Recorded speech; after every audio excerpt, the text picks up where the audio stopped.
ଖରାର ତେଜ ଧୀରେ ଧୀରେ କମି କମି ଆସୁଥାଏ। ବାଇକ୍ଟିଏ ଧରି ଯେଉଁ ବାଟ ଧରିଥିଲି ସେ ବାଟ ମୋତେ ଏତେ ମନ୍ତ୍ରମୁଗ୍ଧ କରିଦେବ ସେଇଟା ମୁଁ କେବେ କଳ୍ପନା ବି କରିନଥିଲି। କେବେ କେବେ ପହଞ୍ଚିବା ଜାଗା ଅପେକ୍ଷା ଯାତ୍ରାଟା ଅଧିକ ସୁନ୍ଦର ହୋଇଥାଏ। କାଲି ମୋ ସହିତ ଠିକ୍ ସେଇଆ ହିଁ ହେଲା। ମୋ ବାଇକ୍ ଚକା ତଳେ ଥିଲା ଆଇନା ପରି ଚିକ୍କଣ ଏବଂ କଳା ମଚମଚ ପକା ରାସ୍ତା।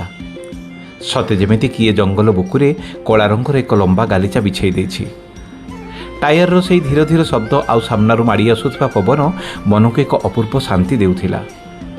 ବାଇକ୍ ଚଲାଇଲା ବେଳେ ମନେ ହେଉଥିଲା ସତେ ଯେମିତି ମୁଁ ଠିଆ ହେଇ ଏ ସୁନ୍ଦରତାକୁ ଉପଭୋଗ କରୁଛି, ଆଉ ସେଇ କଳା ରାସ୍ତାଟି ନିଜେ ହିଁ ମୋ ଆଡ଼କୁ ଧାଇଁ ଆସୁଛି। ଜଙ୍ଗଲର ସେଇ ମାଟିଆ ଗନ୍ଧ ଆଉ ପକ୍ଷୀମାନଙ୍କ କାକଳି ଭିତରେ ବାଇକ୍ ଚଲାଇବାର ମଜା କିଛି ନିଆରା। ସବୁଠୁ ରୋମାଞ୍ଚକର କଥା ଥିଲା ଦୂରରେ ଥିବା ଆକାଶ। ଚାହିଁଲେ ଲାଗୁଥିଲା ଯେମିତି ସେହି କଳା ରାସ୍ତାଟି ସିଧା ଯାଇ ନୀଳ ଆକାଶ ଭିତରେ ମିଶିଯାଇଛି। ନୀଳ ଆକାଶରେ ଭାସି ବୁଲୁଥିବା ମୋ ଜୀବନର ସେହି ଅନେକ ସ୍ମୃତି, ଯାହା ମୋ ଯାତ୍ରାକୁ ଆହୁରି ରଙ୍ଗୀନ କରିଦେଉଥିଲା। ଏମିତି ଯାତ୍ରା ଶେଷ ନହେଲେ ଖୁବ୍ ଭଲ ଲାଗେ। ଆପଣ ବି ଯଦି ଏମିତି ଜଣେ ରୋଡ଼ ପ୍ରେମୀ ହେଇଥିବେ ତେବେ ଥରଟିଏ ଏ ନିରୋଳା ଜଙ୍ଗଲୀ ରାସ୍ତାରେ ବାହାରି ପଡ଼ନ୍ତୁ। ଦେଖିବେ ଜୀବନଟା କେତେ ମଧୁର ଲାଗିବ।